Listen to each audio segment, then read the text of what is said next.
Hi friends, आप सभी का बहुत स्वागत है हमारे ऑनलाइन क्लासरूम चैनल पे। और देखिए आज हम स्टार्ट करने वाले, जैसे आप देख सकते हैं फेडरलिज्म लिखा है, तो ये है क्लास 10 का सिविक्स का चैप्टर 2 फेडरलिज्म। ठीक है, तो देखिए आज इसको मैं आपको पढ़ाऊंगी, पूरा का पूरा चैप्टर जो है वो मैं अच्छे से एक्सप्लेन करूंगी आपको, para wise line to line explanation आपको पता है मैं एक्सप्लेन करती हूँ। और साथ ही इसके साथ मैं आपको ये भी बताती चलती हूँ कि कितने जो पैराज हैं, कौन सी लाइन है जो बहुत इंपॉर्टेंट है, किस पैरा से किस तरह का क्वेश्चन आएगा, डायरेक्ट वे में किस तरह से पूछा जाएगा, इनडायरेक्ट वे में किस तरह से पूछा जाएगा। क्योंकि देखिए कई बार क्या होता है, बच्चे समझ नहीं पाते कि क्वेश्चन में पूछा क्या गया है।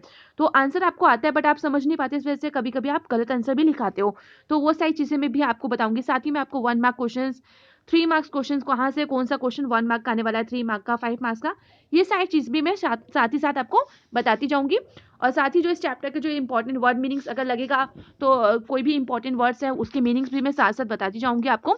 तो आई होप इस तरह से आप अच्छे से समझ जाएंगे। और साथ ही अगर इस चैनल पे आप न्यू है तो प्लीज़ इस चैनल को सब्सक्राइब कर लीजिए, क्योंकि यहाँ पे आपको क्लास 6 से लेकर 12 तक का study material, specially social science, history, political science से रिलेटेड मिल जाएगा। इसके साथ ही आपके जो लेटेस्ट रिवाइज सिलेबस है, आपके जो इंपॉर्टेंट मैप वर्क है, नोट्स हुआ, आपके फ्लो चार्ट हुए, एक्सप्लेनेशन वीडियोस हैं, तो इस तरह की बाकी चीज़ें भी आपको यहाँ पे अवेलेबल हो जाएंगी। तो चलिए स्टार्ट करते हैं फेडरलिज्म।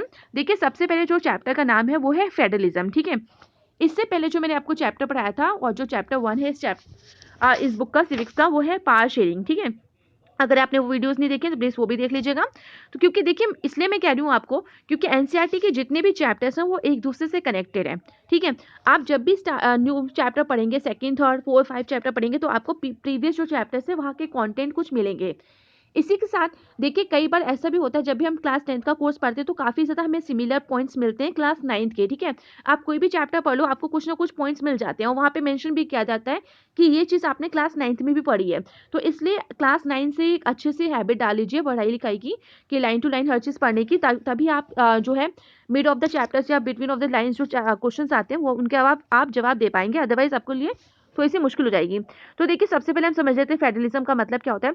तो देखिए किसी भी कंट्री में एक से ज़्यादा जब गवर्नमेंट होती है तो उसको हम फेडरल सिस्टम बोलते हैं, फेडरलिज्म बोलते हैं। इससे प्रीवियस चैप्टर में हमने पढ़ा था कि पावर पावर जो होती है उसको शेयर कर दिया जाता है among the various level of the government, among the various, आप कह सकते हो कि किसी भी तरह से हम जब पावर को शेयर कर देते हैं तो उसको हम पावर शेयरिंग बोलते हैं। तो आप फेडरल सिस्टम वही चीज़ है, क्योंकि वहाँ हमने पढ़ा था कि पावर को हम शेयर कर रहे हैं different at the different various levels of the government. तो आप यहाँ पे वो जो various level of the government है वो क्या है, वो किस तरह का सिस्टम बनाते हैं। ठीक है ना, जैसे हमारी सेंट्रल गवर्नमेंट होती है, स्टेट गवर्नमेंट होती है, लोकल गवर्नमेंट होती है। तो एक से ज़्यादा किसी भी कंट्री में एक से ज़्यादा जो गवर्नमेंट होती है तो उसको हम फेडरलिज्म बोलते हैं। तो इसके बारे में हम पूरा डिटेल में अच्छे से जानेंगे। तो चलिए देखते हैं क्या लाइन है। देखिए ओवरव्यू में एक अवलोकन हो जाता है कि बेसिकली आप इस चैप्टर में क्या पढ़ने वाले हो। तो देखिए प्रीवियस चैप्टर में देखिए वही बात होगी, यहाँ पे प्रीवियस चैप्टर में हमने vertical division of power sharing के बारे में पढ़ा था। वर्टिकल डिवीजन से काफी ज्यादा इंपॉर्टेंट क्वेश्चंस वहां से बन रहे थे, मैंने आपको वहां बताया भी था। ठीक है, तो इसको हम vertical division of power sharing बोलते हैं, जहाँ पे हम different levels of the government जहाँ होते हैं उसमें पावर को इक्वली शेयर करते हैं। ठीक है, ये मॉडर्न डेमोक्रेसीज में इस सिस्टम को फॉलो किया जाता है, एक मेजर फॉर्म है पावर शेयरिंग का। और यहाँ पे हम क्या करते हैं, central government, state government, local government के बीच में पावर को शेयर कर देते हैं। देखिए इस चैप्टर में हम और भी ज़्यादा फॉर्म ऑफ पावर शेयरिंग पे फोकस करेंगे। It is most commonly refer to as federalism. और ये क्या है, पावर और शेयरिंग जिसके हम फॉर्म को हम ज़्यादा यहाँ पे ध्यान देंगे, जिस पे ज़्यादा फोकस करेंगे, वो है फेडरलिज्म। ठीक है, as we begin by describing federalism in general terms, जिस तरह से हम जनरल टर्म्स में इसको डिस्क्राइब करने वाले हैं, the rest of the chapter आप आराम से उसको समझ पाओगे, क्या थ्योरी है, क्या किस तरह से इसको प्रैक्टिस किया जाता है फेडरलिज्म को इंडिया में। एक पूरा का पूरा डिस्कशन करेंगे फेडरल कॉन्स्टिट्यूशनल प्रोविजंस जो फॉलो होता है यहाँ पे, and analysis of the policies and politics that has strengthened federalism in practice. और एक एनालिसिस भी करेंगे उन पॉलिसीज और पॉलिटिक्स का जिन्होंने इस फेडरलिज्म सिस्टम को, इस प्रैक्टिस को बहुत ज़्यादा स्ट्रॉन्ग और स्ट्रेंथन किया है। Towards the end of the chapter, इसके अंत में, चैप्टर के अंत तक आप लोग क्या समझ जाओगे, we turn to the local government, a new and third tier of Indian federalism. साथ ही लास्ट इसके टॉपिक जो होगा इस चैप्टर का, उसमें हम समझ जाएंगे कि लोकल गवर्नमेंट क्या होती है। ठीक है, ये एक न्यू और third tier of Indian federalism का है, क्योंकि इंडियन फेडरलिज्म जो है वो 3 टायर सिस्टम को फॉलो करता है। 3 टायर सिस्टम इट मीन्स हो गया, आपका फर्स्ट टायर सिस्टम है आपका सेंट्रल गवर्नमेंट, सेकंड टायर की बात हो रही है स्टेट गवर्नमेंट, और थर्ड टायर आपका न्यू ऐड हुआ है वो है लोकल गवर्नमेंट।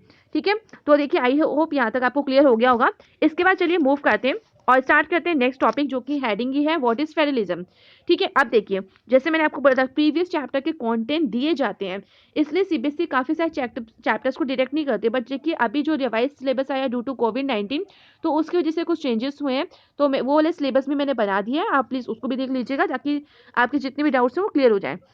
तो देखिए फेडरलिज्म का क्या मतलब होता है। Let us go back to the contrast between Belgium and Sri Lanka that we saw in the last chapter.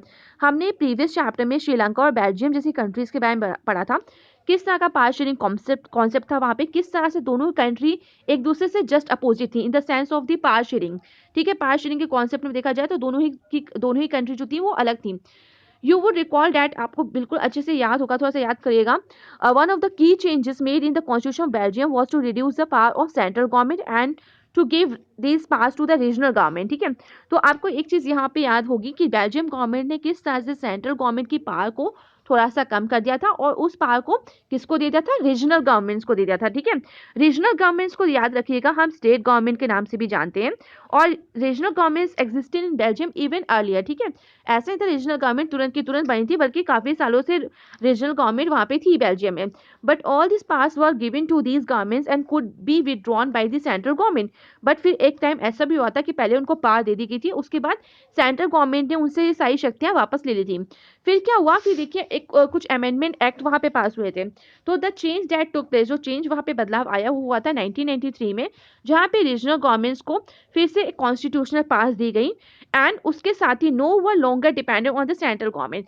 जब 1993 के एक्ट के अमेंडमेंट एक्ट वहां पे हुआ था, उसके according regional governments it means state governments को कॉन्स्टिट्यूशनल पास दी गई कॉन्स्टिट्यूशंस के द्वारा, और इसके साथ ही अब वो सेंट्रल गवर्नमेंट पे डिपेंडेंट नहीं रही। सेंट्रल गवर्नमेंट पे डिपेंडेंट नहीं रही, इसका मतलब यह है कि वो इंडिविजुअल होगी, जिस तरह से सेंट्रल गवर्नमेंट के पास अपनी खुद की शक्तियां होती हैं, खुद की पावर होती है जिसके अकॉर्डिंग वो रूल करते हैं, उसी तरह से स्टेट गवर्नमेंट को भी बिल्कुल इक्वल पावर मिली सेंट्रल गवर्नमेंट की तरह, और उसके पास भी इक्वली वो भी जो भी उसके क्राइटेरिया थे रूल करने के वो उसके अलग मिले। This Belgium shifted from a unitary to a federal form of government. तो इस तरह से बेल्जियम जब पहले यूनिटरी फॉर्म ऑफ गवर्नमेंट को फॉलो करता था, अब वहां पे किस तरह का सिस्टम आ गया, अब वहां पे आ गया federal form of government. Federal मैंने आपको स्टार्टिंग में बताया, फेडरल मतलब एक से ज्यादा गवर्नमेंट होना। ये लाइन याद रखिएगा, ये वर्ड्स याद रखिएगा, जहां भी क्वेश्चन आता है आप ये लिख दीजिए। तो देखिए बेल्जियम में सेंट्रल गवर्नमेंट के साथ स्टेट गवर्नमेंट भी आ गई, यानी रीजनल गवर्नमेंट भी आ गई। तो इसी वजह से इसको वहां पे क्या बोला गया, इसको वहां पे बोला गया कि पहले एक गवर्नमेंट थी सेंट्रल गवर्नमेंट, तो ये यूनिटरी था। ठीक है, मैं आपको बार बार बोल रही हूँ क्योंकि यहाँ से आपके इंपॉर्टेंट क्वेश्चन बनते हैं। यहाँ से आपका क्वेश्चन बनेगा difference between unitary and federal form of government. ठीक है, इसके बारे में मैं आपको आगे भी बताऊंगी। देखिए बुक में सारा कॉन्सेप्ट दिया, और आदत डालिए एनसीईआरटी से पढ़ने की, क्योंकि एग्जाम में कई बार देखा गया है जो क्वेश्चंस आते हैं वो एनसीईआरटी से ही आते हैं, और चाहे आप कितनी भी रिफ्रेशर बुक ले लीजिए, कितनी हेल्पिंग बुक ले लीजिए, कोई फायदा नहीं होगा जब तक आप एनसीईआरटी ना पढ़ें। ठीक है, वहां पे आप शॉर्ट में पढ़ लोगे, आप बेशक बहुत सारे क्वेश्चंस मिलेंगे, आप बहुत ज्यादा तैयारी भी कर जाओगे, पर क्या फायदा उतना एक्स्ट्रा पढ़ने का, क्योंकि आपका तो सारा एनसीईआरटी से आने वाला है। तो ये चीज याद रखिए, इसी को ध्यान में रख के ही एक एक लाइन पढ़िए, मार्क करते जाइए, मैं बताती जा रही हूँ आपको, और इंपॉर्टेंट क्वेश्चंस भी बता रही हूँ।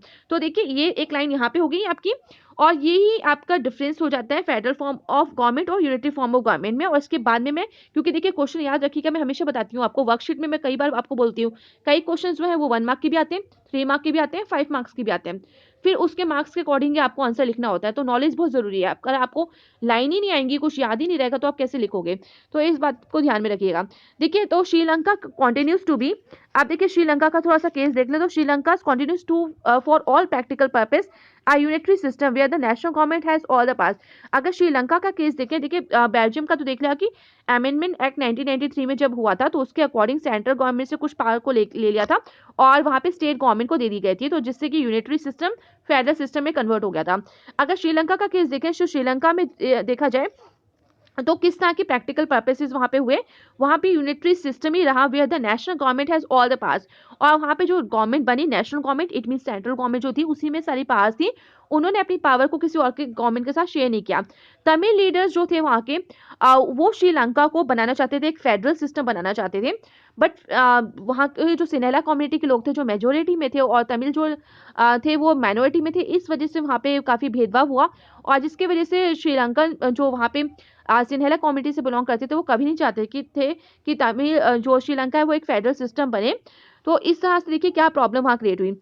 तो ये हमने प्रीवियस चैप्टर में से पढ़ चुके हैं हम लोग। Federalism is a system of government in which the power is divided between a central authority and various constitute units of the country. देखिए आंसर लिखा हुआ है, what do you mean by federalism. ये चार जो 5 लाइन दी हुई हैं federalism से लेके कंट्री तक, ये मार्क कर लीजिए, यही आपका आंसर है। ठीक है, तो अगर कोई पूछे पूछे आपसे डेफिनेशन क्या है फेडरलिज्म की, तो आप लिखिए federalism is a system of government in which the power is divided between a central authority and various constitute units of the country. ठीक है, ये आपका आंसर है। इसके साथ ही देखिए याद रखिए, usually a federation has 2 levels of government. ठीक है, इसके साथ देखिए पॉइंट्स वाइज मैं आपको बता दूं, फेडरलिज्म के अगर आपसे कोई की फीचर्स पूछे, ठीक है, मेन कैरेक्टरिस्टिक्स पूछे, तो आप बताओगे पहला पॉइंट ये फेडरलिज्म इज अ सिस्टम से लेके कंट्री तक। सेकंड पॉइंट आप ये बताओगे एक फेडरेशन जो होती है उसके 2 लेवल ऑफ गवर्नमेंट होते हैं, 2 या उससे ज्यादा भी लेवल ऑफ गवर्नमेंट हो सकते हैं। ठीक है, अब इसके बाद देखिए और फीचर्स क्या है। One is the government for the, अब दो दो गवर्नमेंट बोली उन्होंने, 2 लेवल ऑफ गवर्नमेंट। देखिए हर पॉइंट एक दूसरे से कनेक्टेड है। फर्स्ट पॉइंट में बोला एक से ज्यादा अथॉरिटी में पावर डिवाइड होती है। सेकंड पॉइंट में इन्होंने बोला 2 लेवल ऑफ गवर्नमेंट होता है। थर्ड में बता रहे हैं कि जो 2 लेवल ऑफ द गवर्नमेंट होता है उसमें से एक जो गवर्नमेंट होती है वो पूरी कंट्री के लिए होती है। ठीक है, वो रिस्पॉन्सिबल होती है for few subjects of common national interest. कुछ ऐसे टॉपिक्स जो कि पूरे कंट्री पे लागू होते हैं, पूरी कंट्री के लिए यूजफुल होते हैं, उनके इंटरेस्ट के लिए होते हैं, तो उसकी रिस्पॉन्सिबिलिटी उस गवर्नमेंट की होती है। किसकी होती है, जो पूरी कंट्री की एंटायर गवर्नमेंट होती है, यानी सेंट्रल गवर्नमेंट की यहाँ बात हो रही है, यूनियन गवर्नमेंट की बात हो रही है। सेकंड देखिए कौन सी गवर्नमेंट है। इसके अलावा दूसरी वो गवर्नमेंट होती है जिसकी रिस्पॉन्सिबिलिटी सिर्फ कुछ पर्टिकुलर एरियाज को लेकर होती है, कुछ पर्टिकुलर प्रोविंसेस और स्टेट्स को लेकर होती है। तो इसका मतलब यहाँ किसकी तरफ इशारा हो रहा है, यहाँ पे इशारा हो रहा है स्टेट गवर्नमेंट की बात हो रही है। Both this levels of governments enjoy their power independent of the other. अब देखिए नेक्स्ट पॉइंट, जो फोर्थ पॉइंट है, जो कैरेक्टरिस्टिक्स या फीचर समझ लीजिए फेडरलिज्म का, वो ये है कि हर डिफरेंट लेवल की जो गवर्नमेंट होती है उसके खुद के अपने अधिकार होते हैं, खुद की अपनी पावर होती है, वो इंडिपेंडेंट होती है एक दूसरे से और आराम से अपनी शक्तियों को एंजॉय भी करते हैं। जो कॉन्स्टिट्यूशन में उनको पावर मिली है उसको वो पूरा अच्छी तरह से एंजॉय करते हैं। ठीक है, तो आई होप आपको क्लियर हो गया, यहाँ हो गया होगा आपको यहाँ तक कि फेडरलिज्म का क्या मतलब होता है, क्या उसके इंपॉर्टेंट फीचर्स होते हैं, क्या आप जैसे अगर मान लो 1 मार्क का है तो आप सिर्फ 1 पॉइंट लिखेगा, 3 मार्क्स का आया, 5 मार्क्स का आया, तो उसके अकॉर्डिंग आप ये पॉइंट्स को इंक्रीज कर लीजिएगा। ये जो आपका पैरा है काफी इंपॉर्टेंट है, इसको पूरा अच्छे से मार्क कर लीजिए। साथ ही बेल्जियम और श्रीलंका का जो केस था उसको भी थोड़ा सा मार्क कर लीजिए, क्योंकि एक रिवीजन बहुत अच्छा हो जाता है कि आपने अगर प्रीवियस चैप्टर का भी यहाँ पे थोड़ा कंटेंट मिल जाता है, किस तरह से आपको कनेक्ट करना है वो आप थोड़ा सा सीख लीजिए। तो आई होप यहाँ तक आपको समझ में आ गया होगा। और साथ ही मैं एक चीज़ और बताना चाहती हूँ, अगर आपके पास बुक्स आ गई होंगी, आपके पास बुक है, तो बहुत अच्छी बात है। आप ना जब ये वीडियोस देखते हैं तो आप अपनी बुक भी ओपन रखा करिए, उसमें मार्क करते रहा करिए। और साथ ही जो सेटिंग होती है ना अपने जो वीडियोस देखते हैं आप मोबाइल की सेटिंग, उसको 144p पे कर लिया करिए। तो उससे क्या होगा, मेरी वॉइस तो क्लियर आएगी पर थोड़ी सी वीडियो ब्लर हो जाएगी, पर ठीक है आपके पास बुक्स है तो आप उससे काम चला सकते हैं, उससे समझ सकते हैं। इससे ये होगा कि आपका जो डेटा है वो काफ़ी ज़्यादा सेव होगा। ठीक है, सो आई होप ये आपके लिए काफ़ी हेल्पफुल रहेगी वीडियो। आपका जो एक्सप्लेनेशन था यहाँ तक आपको समझ में अभी आ गया होगा। So thank you everyone and please like, share and subscribe this channel for more updates.